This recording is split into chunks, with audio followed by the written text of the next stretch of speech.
ಗಣಿನಾಡಿನಲ್ಲಿ ರೆಡ್ಡಿ ಶಾಸಕರ ರಕ್ತ ರಾಜಕೀಯ ಜೋರಾಗಿ ನಡೀತಾ ಇದೆ. ಇಲ್ಲಿ ಹೇಳ್ತಾ ಇರೋದು ಜನಾರ್ದನ್ ರೆಡ್ಡಿ ಟೀಮ್ ಹಾಗೆ ಭರತ್ ರೆಡ್ಡಿ ಟೀಮ್ ವಿಚಾರವಾಗಿ.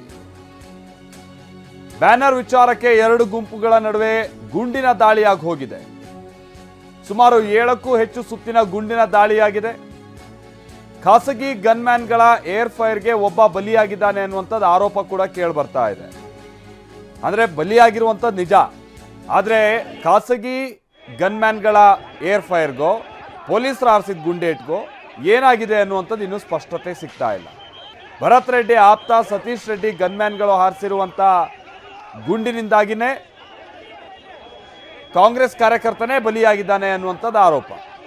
ಕಾಂಗ್ರೆಸ್ ಶಾಸಕನ ಆಪ್ತನ ಖಾಸಗಿ ಅಂಗರಕ್ಷಕರು ಹಾರಿಸಿರುವಂಥ ಗುಂಡಿನ ದಾಳಿಯಲ್ಲಿ ಕಾಂಗ್ರೆಸ್ ಕಾರ್ಯಕರ್ತನೇ ಬಲಿಯಾಗಿದ್ದಾನೆ ಅನ್ನೋದು ಆರೋಪ ಈಗ.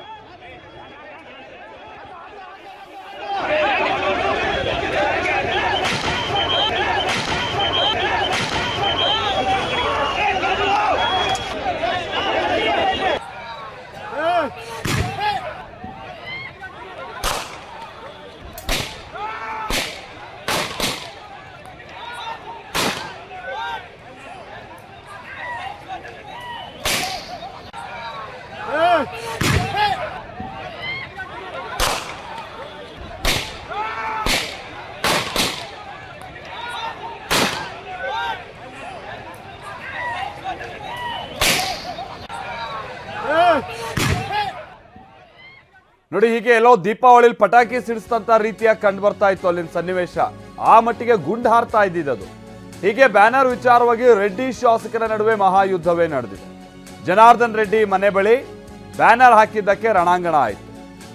ನಾರಾ ಭರತ್ ರೆಡ್ಡಿ ಬೆಂಬಲಿಗರು ಹಾಗೆ ಜನಾರ್ದನ್ ರೆಡ್ಡಿ ಬೆಂಬಲಿಗರ ನಡುವೆ ಹೊಡಿಬಡಿಯಾಗಿದೆ. ಗುಂಡಿನ ಕಾಳಗ, ಕಲ್ಲುಗಳ ತೂರಾಟ, ಬಾಟ್ಲಿ ಎಸೆತ, ಖಾರದ ಪುಡಿ ಅಟ್ಯಾಕ್, ಹೀಗೆ ಒಂದೆರಡಲ್ಲ, ವಾಲ್ಮೀಕಿ ಬ್ಯಾನರ್ ತೆರವು ವಿಚಾರವಾಗಿ ನಡೆದಿರುವಂತಹ ಮಾರಾಮಾರಿ ಇದು.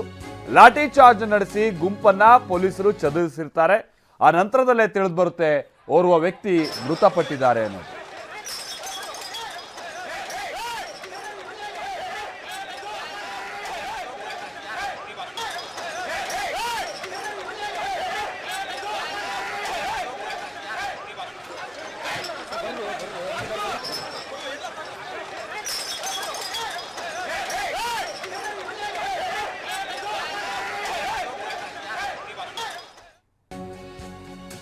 ನೋಡಿ, ಹೀಗೆ ಗಾಜಿನ ಬಾಟಲ್ಗಳೆಲ್ಲ ಅಲ್ಲಿ ಹೊಡಿತಾ ಇದ್ದಂಥದ್ದು ಕೂಡ ಕಂಡು ಬಂತು. ಆ ಮಟ್ಟಿಗೆ ಬಾಟ್ಲುಗಳ ತೂರಾಟ ಆಗಿದೆ, ಕಲ್ಲು ತೂರಾಟ ಆಗಿದೆ. ರಾಜಶೇಖರ್ ಅನ್ನುವಂಥ ಕಾರ್ಯಕರ್ತ ಬಲಿಯಾಗಿದ್ದಾರೆ.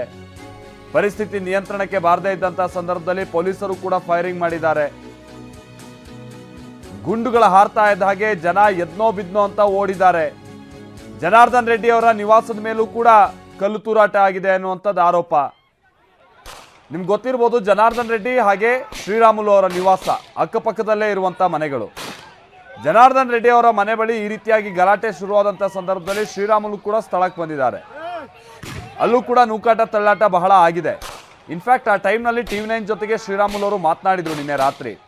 ಆಗೇನು ಹೇಳಿದ್ರು ಅಂದರೆ, ಪರಿಸ್ಥಿತಿ ಕಂಟ್ರೋಲಿಗೆ ಬರ್ತಾ ಇದೆ, ಎಲ್ಲ ಮಾತಾಡ್ತಿದ್ದೀವಿ ಅಂತ ಅವ್ರು ಹೇಳಿದರು. ಬಟ್ ಅದಾದ ನಂತರ ಅಲ್ಲೂ ಸನ್ನಿವೇಶ ತಾಬದಿಗೆ ಬಂದಿಲ್ಲ.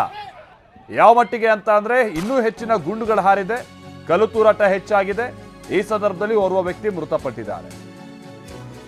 ಜನಾರ್ದನ್ ರೆಡ್ಡಿ ನಿವಾಸದ ಬಳಿ ಭರತ್ ರೆಡ್ಡಿ ಕೂಡ ಎಂಟ್ರಿ ಕೊಡ್ತಾರೆ. ಜನಾರ್ದನ್ ರೆಡ್ಡಿ ಭರತ್ ರೆಡ್ಡಿ ಬೆಂಬಲಿಗರ ನಡುವೆ ದೊಡ್ಡ ಕಾಳಗನೆ ಆಗೋಯ್ತು. ಜನಾರ್ದನ್ ರೆಡ್ಡಿ ಮನೆ ಮುಂದೆನೆ ಧರಣಿ ಕುಳಿತು ಬಿಡ್ತಾರೆ. ನಾರಾ ಭರತ್ ರೆಡ್ಡಿ ಕಾರ್ಯಕರ್ತನ ಸಾವಿಗೆ ಜನಾರ್ದನ್ ರೆಡ್ಡಿನೇ ಕಾರಣ ಅಂತೇಳಿ ಕೆಂಡ ಕಾರ್ತಾರೆ. ಬಂಧಿಸಬೇಕು ಜನಾರ್ದನ್ ರೆಡ್ಡಿ ಅಂತ ಬಿಗಿಪಟ್ಟು ಹೇಳಿದ್ದಾರೆ. ಮಧ್ಯರಾತ್ರಿ 1:30ವರೆಗೂ ಕೂಡ ಜನಾರ್ದನ್ ರೆಡ್ಡಿ ಅವರ ಮನೆ ಮುಂದೆ ಧರಣಿಯಾಗಿದೆ. ಪೊಲೀಸರು ಮಧ್ಯಪ್ರವೇಶ ಮಾಡಿ ಮನವೊಲಿಸಿದಂತ ನಂತರದಲ್ಲಿ ಧರಣಿ ಕೈ ಬಿಡ್ತಾರೆ ಶಾಸಕ ಭರತ್ ರೆಡ್ಡಿ.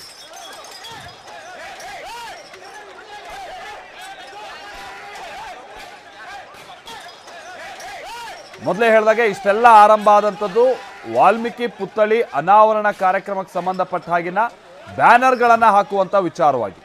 ಜನಾರ್ದನ್ ರೆಡ್ಡಿ ಅವರ ನಿವಾಸದ ಮುಂದೆನೇ ಬ್ಯಾನರ್ಗಳನ್ನು ಹಾಕಿದ್ದಕ್ಕೆ ಅದರಲ್ಲೂ ಕಾಂಗ್ರೆಸ್ ಶಾಸಕರ ಫೋಟೋಗಳಿರುವಂಥ ಬ್ಯಾನರ್ಗಳು, ಇದೆಲ್ಲ ಈಗ ಸದ್ಯ ಬಿಜೆಪಿ ಸಪೋರ್ಟಿವ್ ಆಗಿರುವಂತ ಜನಾರ್ದನ್ ರೆಡ್ಡಿ ಅವರ ಮನೆ ಮುಂದೆ ಇಂಥ ಬ್ಯಾನರ್ಗಳನ್ನು ಹಾಕಿರುವಂತ ಕಾರಣಕ್ಕಾಗಿ ಶುರುವಾದಂತ ಗಲಾಟೆ ಇದು.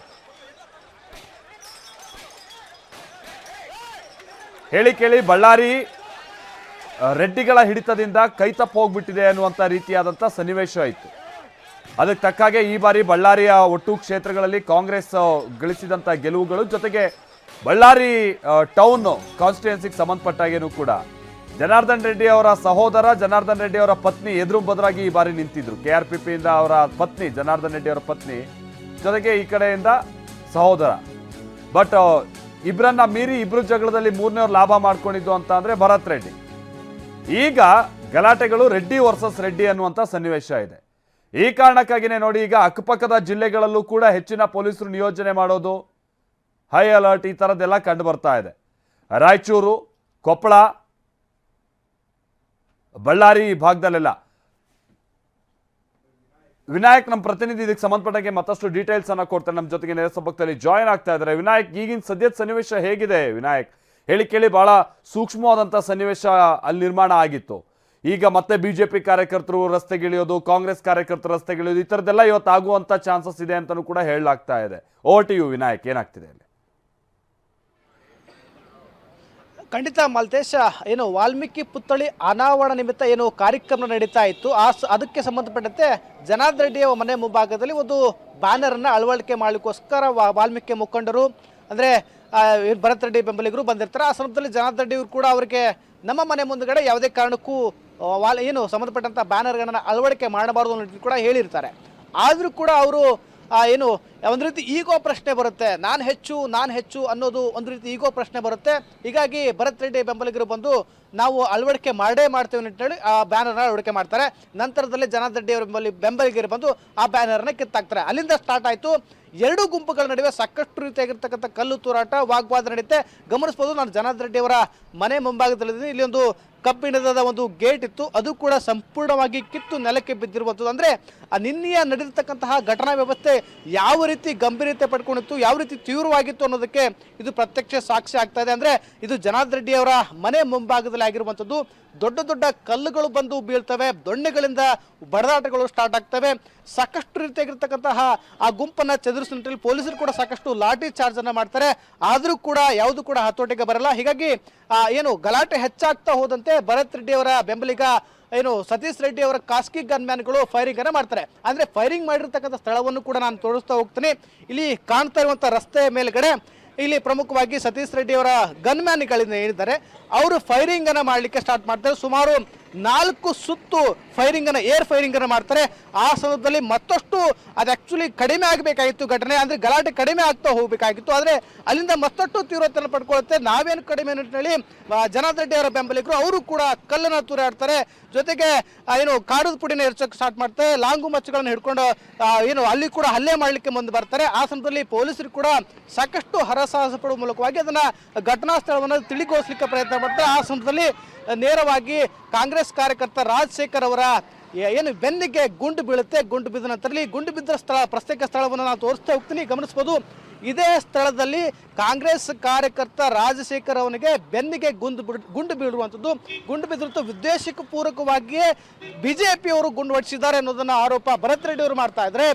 ಅವರೇ ಗುಂಡು ಹೊಡ್ಕೊಂಡಿದ್ದಾರೆ ಅನ್ನೋ ನಿಟ್ಟಿನಲ್ಲಿ ಕೂಡ ಏನು ಜನಾರ್ದನ್ ರೆಡ್ಡಿ ಅವರು ಕಾಂಗ್ರೆಸ್ ಮೇಲೆ ಆರೋಪ ಮಾಡ್ತಾ ಇದ್ದಾರೆ. ಹೀಗಾಗಿ ಈ ಕುರಿತಂತೆ FSL ಟೀಮ್ ನಿನ್ನೆ ಬಂದಿತ್ತು. ಆ ಸಂಬಂಧಪಟ್ಟಂತೆ ಎಲ್ಲವೂ ಕೂಡ ಸಾಕ್ಷಿಗಳನ್ನ ಕಲೆ ಹಾಕಿರುವುದು ಗಮನಿಸಬಹುದು. ಇದು ರಕ್ತದ ಕಲೆಗಳನ್ನ, ಇದು ಕಾಂಗ್ರೆಸ್ ಕಾರ್ಯಕರ್ತ ಏನು ಯುವಕ ಮೃತನಾಗಿದ್ದಾನೆ, ಆತನ ರಕ್ತದ ಕಲೆಗಳೇ ಇವು. ವಿನಾಯಕ್, ಜಸ್ಟ್ ಆಲ್ ವಿನಾಯಕ್ ಮಾತನಾಡ್ತೀನಿ ನಿಮ್ ಜೊತೆಗೆ.